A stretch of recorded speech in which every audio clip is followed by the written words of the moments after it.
Let me welcome all of you to the fourth lecture of the drilling and blasting technology course. In this lecture we will continue our rock formation, which we are discussing in the last class also. So, first retrospect the last class. In last few classes we are being introduced with the rock, how it is the rock is formed forming the earth crust, and we have already understood that our activities are limited to the outer earth crust, that is called shale, and also the shale which is up to the 25 kilometer of the earth crust, we are limited to few kilometers only, and our deepest excavation is within the 4 kilometer of the earth crust. So, that is very in the in the surface part of the earth we are only carrying out.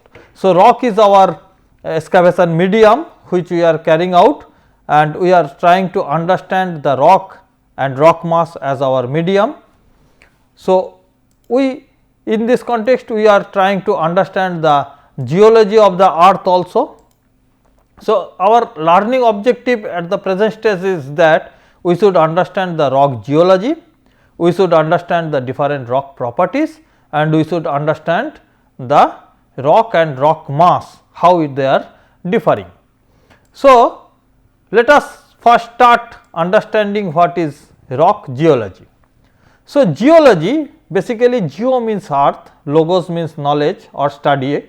So, geology basically the study of earth, and the science of geology is generally divided in three sub-discipline. One is physical, another is historical, another is environmental. So, the physical geology basically is studying the earth material and the process. Historical geology basically studying the origin, development of the earth. So, basically the stratigraphy etc., are basically the part of historical geology, and environmental geology is carrying out with the inter relationship of the humans and the earth. So, basically this stratigraphy part is also important, and physical part which is the study of the earth material and its processes are very important while we are considering the rock as a medium of our excavation.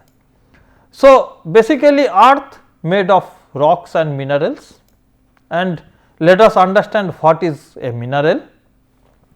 Basically mineral is a homogeneous naturally occurring solid and generally inorganic substance with a definable chemical composition and an orderly internal arrangement of atoms. So, basically minerals are the material which we can describe with a chemical formula, and we can say that the properties of a mineral are more or less similar. Rocks are the earth material basically that is made of minerals. So, basically a number of minerals gathered together to form a rock. So, mineral is a part of rock. A rock may comprise a number of minerals, but mineral is having a specified chemical formula, and it is having the chemical composition, and it is having some particular properties. So, basically while a mining engineer is trying to excavate something, they search for minerals. So, there are thousands of different types of minerals, and they are produced from different activities, but it has been found more than 95% of the earth crust is igneous rock, and basically this igneous rocks contains only few minerals. The other minerals are available with the other types of rocks. So, let us see some of the rock forming minerals. This rock forming igneous rock forming minerals are basically quartz, feldspar, mica, pyroxene, amphibolite, olivine. So, these are the main rock forming minerals which are available in the earth crust, and basically the properties of those rocks are dependent on the percentage of these minerals on that. So, other Common rock forming minerals are also available: calcite, clays, magnetite, pyrite, talc, these are also available, but major are the above one, the lower are the very rarely or mostly available in the earth crust only. So, minerals are easily identifiable because of their definite different properties. There are some physical properties, there are some specified chemical properties. So, most of the physical properties which are used to identify the minerals are X-ray diffraction, then electronic microscope, then the GM counter. Those common physical instruments are used for identifying the minerals. Most of the times we carry out this one. So, let us see what are the different mineral properties using which we can identify the mineral. Say first is the color. In most of the cases we identify the mineral because of the color only. Say coal is very black, we can identify the formation of a coal among to sandstone bed by from the color of the coal itself.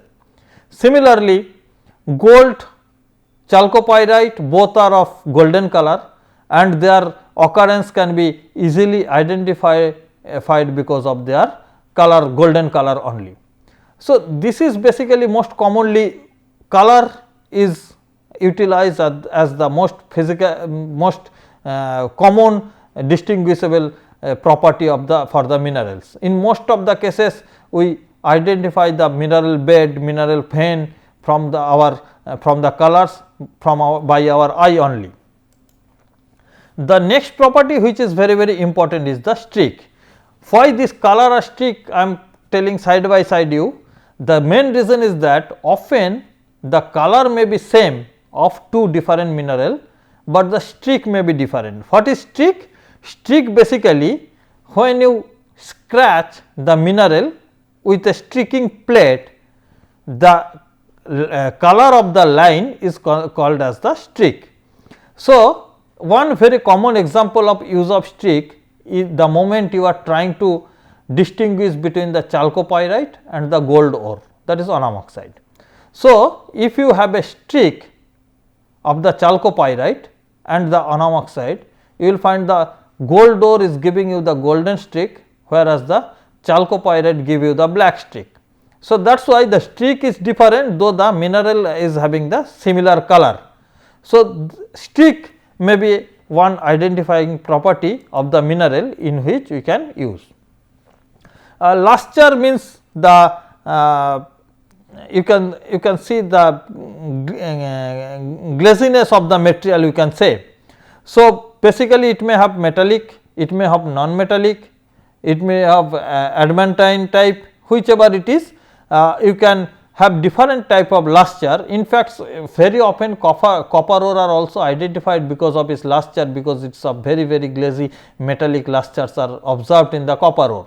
So, like that way luster is another very important property which is commonly used for identifying the mineral. Crystallization is also another property which can be used for identifying the minerals. And another is very important is the hardness. There is a hardness scale which is called Mohs hardness scale, where the material, which material is hard, that can be identified. Basically, hardness is also another measure of the grain of the mineral.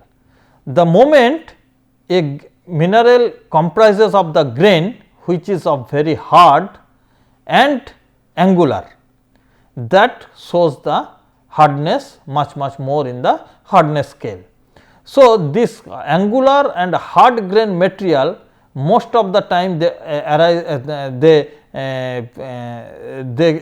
were occurred because of the high temperature ignition rocks. So, like that way the material is becoming hard and hard for their grain sizes only. So, in the Mohs hardness scale, the lower talc is considered as the 1, gypsum is considered as the 2, calcite is as 3, fluorite as 4, apatite as 5, orthoclase as 6, quartz 7, topaz 8, corundum 9 and the most hardest material considered is diamond as 10. So, in between the some other things are there like say nail is considered of about the hardness of 2.5. Okay. Steel plate is considered about the hardness of 6.5. So, like that way there are some other common objects are there which is having the different hardness parameters, but if we are having some material with identifying their hardness scale, hardness in the hardness scale, we can detect which type of material it is. So, the hardness is another very important parameter which is used for identifying the mineral. Specific gravity of the mineral are more or less similar. Generally, specific gravity we use to identify the different mineral. In fact, a number of minerals are are of very high density and those minerals occurrences are identified from their weight only.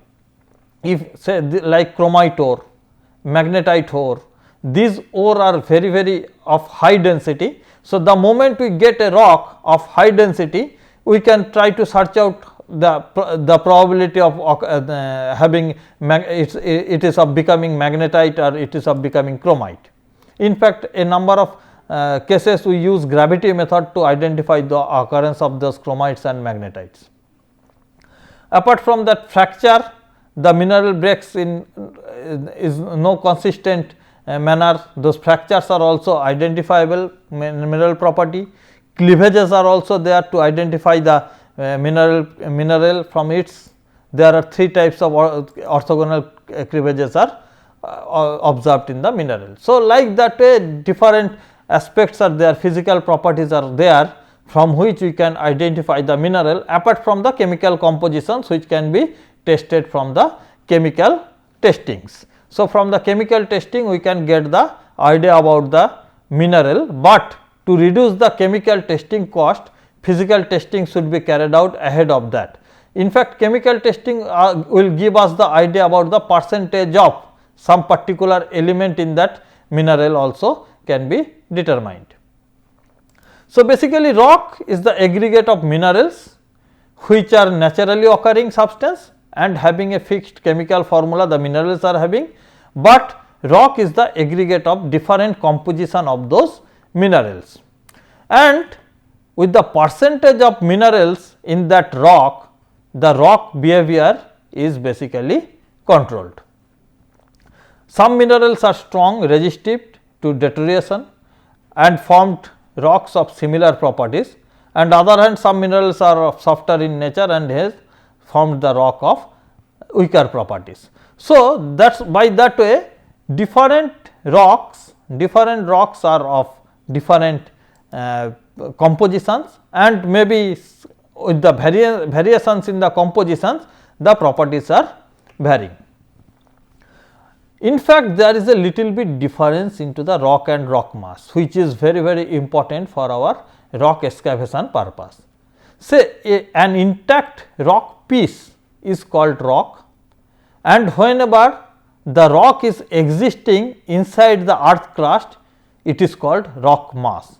So, intact rock is defined in engineering term as a rock containing no significant fracture, and it can be used separately in the laboratory for the testing. So, that is called intact rock.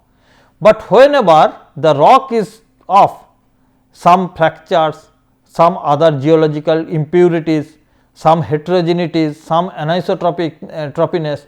So, in those cases the rock is called rock mass. In fact, the behavior of a rock and behavior of a rock mass is entirely different.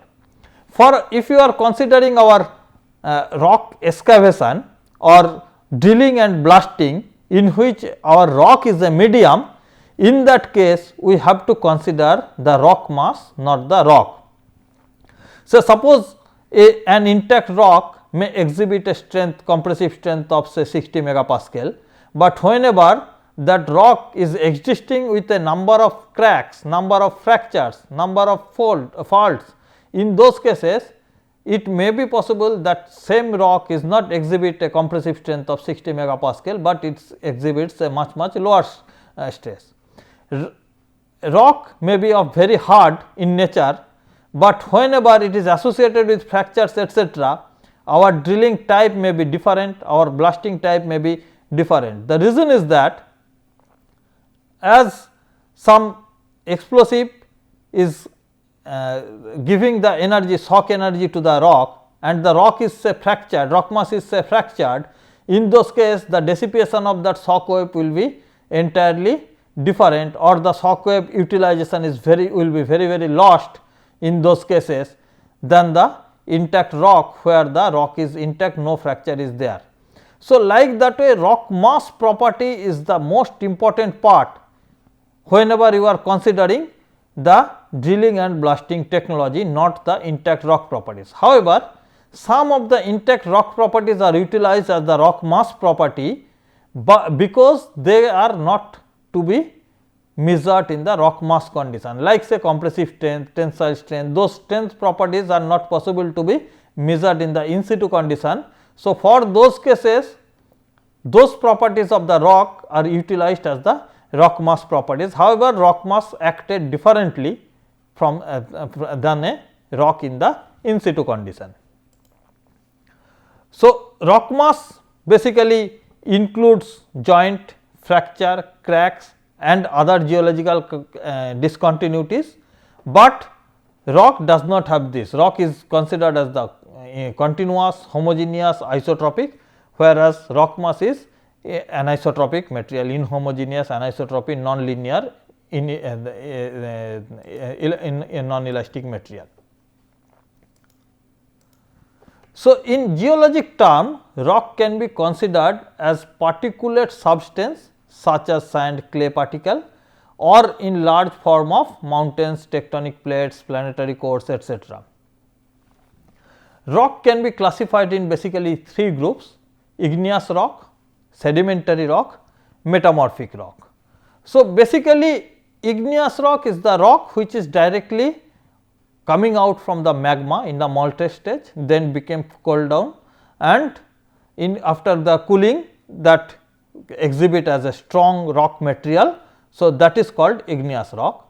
Whenever the igneous rock is subjected to some change because of the atmospheric activities, because of the human activities, because of some other metasomatic activities, or maybe some another igneous activities, in those cases it is converted, igneous rock is converted to the sedimentary rock or to the metamorphic rock. That means, the moment one basic igneous rock, that means once it is coming out from the magma, solidified, became the igneous rock. Once that rock is subjected to the temperature and pressure, that may convert it to the sedimentary rock or to the metamorphic rock. So, this is the three basic variations of the rock: igneous, sedimentary and metamorphic. We will continue this lecture into the next class, where we will understand what is the igneous rock, what is the sedimentary rock, what is the metamorphic rock, and how they behave. Thank you.